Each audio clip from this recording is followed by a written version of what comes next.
Good evening, ladies and gentlemen. It is another industry chat night, and we are back with the one and only Dr. Drex. Good evening, Drex. Hey, how are you, John? Hey, awesome. We've had a lot of really great feedback from our first, I guess you want to call this our Business Course 101 or 201. How would we classify that? Probably 201, Learn to Earn. We're kind of taking you through the numbers from 101 to 201 to 202 to 303 to 404 to 409. Clean up the screen. And life will be good Life will be good. Awesome. Clean up behind ourselves, which our wives want us to. Anyway, that's another story. Yes, it is. I'm glad to hear that the feedback has been good because I was hoping people would see this as a positive way to learn how to grow their business. Yeah, I think so. And I think when they sit down and listen and really just kind of open their mind and think a little bit about what we shared in the first video, and we'll put the link in the description below. For those of you listening to the podcast, you'll have to go out to djntv.com djntv.com. You can go and there's a link up there that'll take you to the episodes, and then you'll be able to find the show. But we're basically talking about the full schedule principle or theory. Tonight, Drax, let's jump into how do we evaluate our market to know, what the going rate is and where we should be when it comes to pricing our services? Well, the first thing you need to do is forget the going rate, because the going rate implies that I'm going to ask a bunch of other DJs what I should charge. Certainly, you could look at market surveys like by the Knot, Wedding Wire, other sort of demographical data of what their brides have fed back to them. But if you're not a wedding DJ, how does that help you with a school market? How does it help you with the corporate market?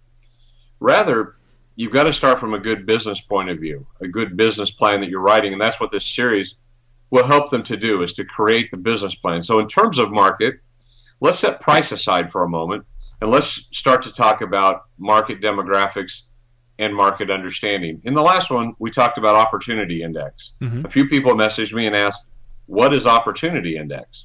So if you don't mind, let's dig into that. Sure, let's do it. Opportunity index is the number which reflects your ability to work. Now, with that, you have to know certain things about your market.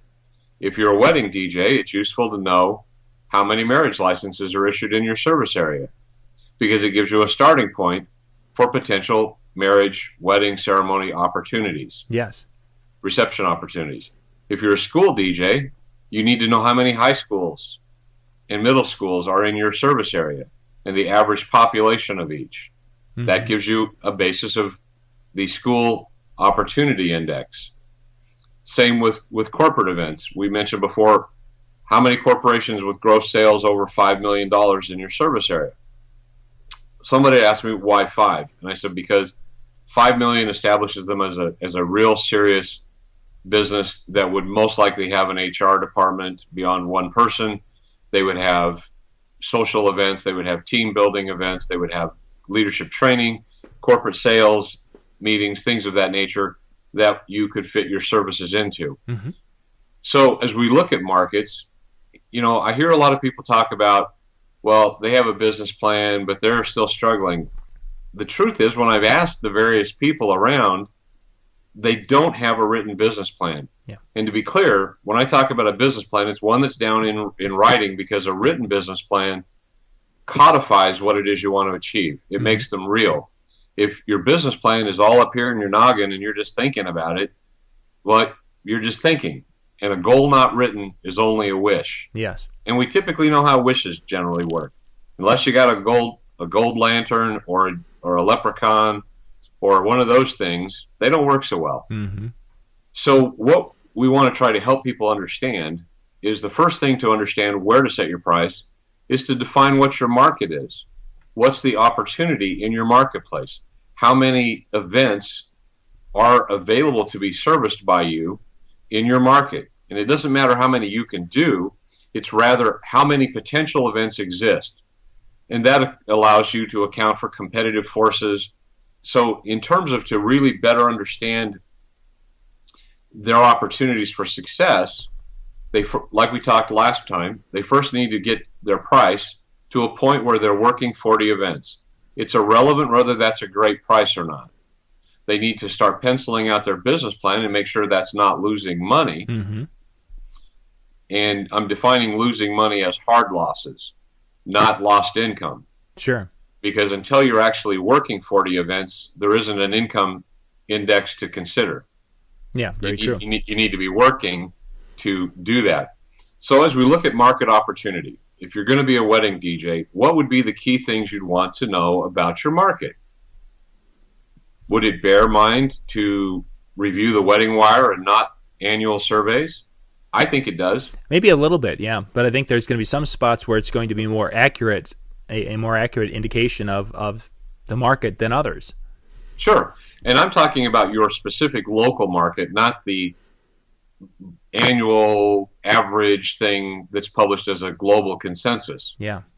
Because those things, depending where you are, can be very skewed one way or the other. Certainly. Another good example. You want to be successful as a wedding DJ. Do you know how many event venues there are in your service area? Precisely.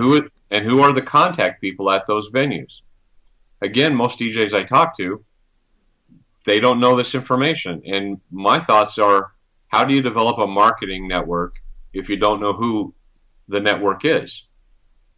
Yeah. And these are solid. This is just business 101. There's nothing magic here, but it's work you got to do. You need to have a list written down of every venue that does events that's available to be hired for special events. You need to have the contact person. Why? Because now you're building a database of people to reach out with, people to network with, people to stop and visit, to start to develop relationships with them. This is part of building your opportunity index. That's an important thing to know because those start to legitimize the data. And I'm talking just from a wedding DJ point. Yep. That legitimizes, you took the number of wedding licenses issued in your service area, and if you've then talked to these venues and found out what kind of booking scheduling they're running, that gives you some legitimacy to the number of formalized wedding receptions held. Yes. Now, if you're a school DJ, you need to have a list of every school and who the ASB advisor is, because he or she is the person that doesn't change. Students come, students go. Having a list of the student body presidents isn't really useful. A, you can't make a contract with a minor, and B, they're going to be gone in 12 months. Yes. You need to nurture the relationship with the advisor because they're the long-term key to your success at that school.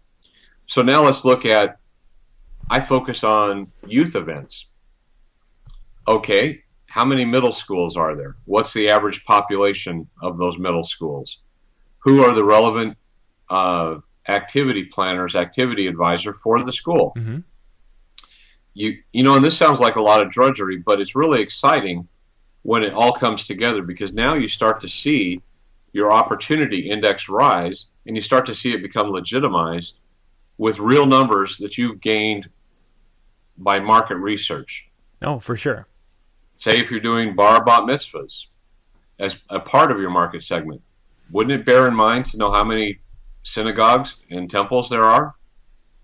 Yeah. What the average the approximate Jewish population per synagogue, what the average population of 11-year-old Jewish males and females are? Mm-hmm. Yes, for sure. And say 11, bar mitzvah is 13. Well, hello, if you know who's 11, you're going to know who's going to be 13 in 2 years. 2 years, yeah, exactly. You start your marketing early. Yeah, well, exactly. Yeah. And you have to start looking at this in the long-term picture. Yeah. The long-term picture is, and that's a year out, but it can have faster results depending how aggressive you are at working on that plan. Essentially, if you don't know where you are, how can you know where you want to go or how you're going to get there? Mm-hmm. So with the opportunity index, you need to have a list of every event venue. If you do schools, you need to know all the school events. If you do corporates, you need to know all the companies of a given size in your market space. All of the information about those companies, at $5 million, they're most likely going to be a public company. Yes. But if not, they still will have people whose names you can find out. Mm-hmm. Yes. And today, it's a ton easier than it used to be. In the 90s, there wasn't LinkedIn, there wasn't Facebook, there wasn't MySpace, there wasn't much in the way, even Google really didn't have much personal information. Yeah, some of our early efforts, we had to actually go to this building they called the library. Yeah. And they had these things on the shelves called books, and we actually had to do some research on businesses. Those were those things with cardboard edges and paper inside them. Yeah, imagine. They're just dangerous tools of slicing fingers, really. Yeah, and the challenge, though, is coming forward. Never has there been a time where more accessible marketing information is available to you. I would say 99% of all the DJs I talk to that struggle have no idea what their market size is, what their opportunity index is, and that's because they got up yesterday and became a DJ. Well, maybe it was 20 years of yesterdays ago. Yes. But they've never actually done the work that a business person does. You're going to do this kind of research because that's what real businesses do. Yeah, for sure. Before they start. And so with it, what we're looking to do is take people that are already started and get them to kind of go backward. Yeah. Get back to booking 40 events a year if they're not. If you're currently booking 40 events a year, awesome.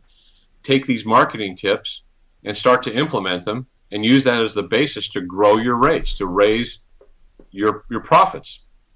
But you got to do that from working 40 events a week or whatever the number is that you feel you need to work. And then you have to achieve that, if you're not, by doing the marketing work. And in future ones, we'll talk about how you actually start to develop a marketing campaign, what a marketing campaign looks like. Sure. How that's laid out to the consumer or to the potential client. I always find it interesting that DJ companies have one piece of literature, one packet. They try to cram everything they do into that one literature piece or that one packet. Or the one business card. Yeah, or the one business card, exactly. I do this and this and this and this and this. And this and this and this and...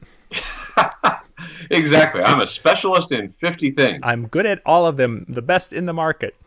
Yes, exactly. I'm the best there is because people tell me so. Yeah.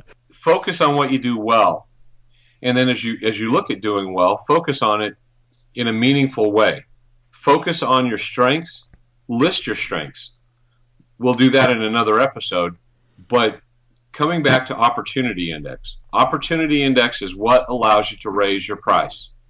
It's what allows you to build a business that says, I will make X amount of dollars this year because you'll know what to do, how to do it, and the right way to do it. So these opportunity indexes come about knowing your market. Now, the next piece of an opportunity index is, what's your networking plan? We'll cover more of that in depth in future episodes. But how often do you network with other event professionals? Yeah. Others that are not disc jockeys. And when you network with them, what's the basis of the conversation? Here's my card, give me work. Or here's my card, how can I help you produce exceptional events for your clients? If you just need help and you need an opinion, call me. Mm-hmm. I'm here to help you have success. Yeah. Okay, let's review.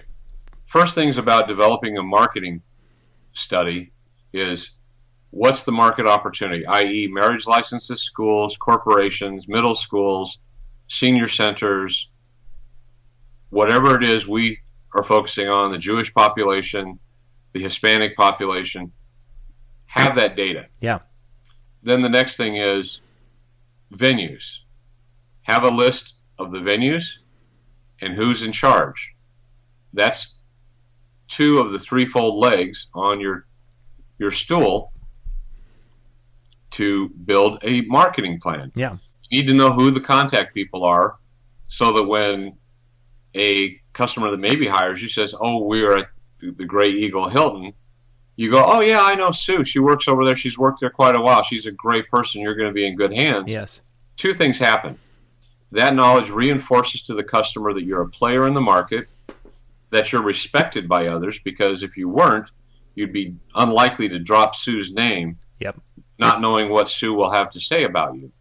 And again, none of this is about not raising your prices. It's rather about retooling for a successful reboot, retooling to be more successful than you have been. And these tips even apply to somebody that's already thinking they're in the top 5% of their market. Oh, for sure. Great stuff, Drex. Great stuff. I think that's a wonderful. I think there's like 3 different topics we mentioned in the show tonight, and I think we want to dig into many of them. But the one I think we should jump into next really is that connecting and networking part of it, Yep. Especially with the venues. I think that's a wonderful one, and I think we're going to wrap up tonight and put that on the schedule for our next one, because I think that's going to be practical, usable, hands-on information that people will really, really get into. Excellent. I agree. I think that'll be really good. And if anybody has any questions about any of this, feel free to contact me on Facebook through the ADJA offices. We're here as the American Disc Jockey Association to help you build and grow your business. And by this, we're walking the talk. We're putting it out there to help everybody to build and grow their business. Yeah, fabulous stuff, Drex. I want to thank you for your time tonight. Good information. If those of you who are listening again on the podcast, thank you for listening. There are going to be links on the YouTube page and, of course, on djntv.com. You can go and check on those. If you're watching, the links are below, but below that is the comments area. Please go down there, make some comments, share, give us some thoughts, questions, put those down there. If you are out on iTunes, please pop out there and rate the shows. We really appreciate that, and iTunes gives us a little bit more love if you can go out there and leave a comment and such. And again, we just appreciate you watching, and thank you for your time tonight. Drex, until next time, my friend, have a good evening. You too, sir. Thank you. Thank you much. This is John Young with the Disc Jockey News, Disc Jockey News TV, and Dr. Drex from the ADJA. Good night. Good night.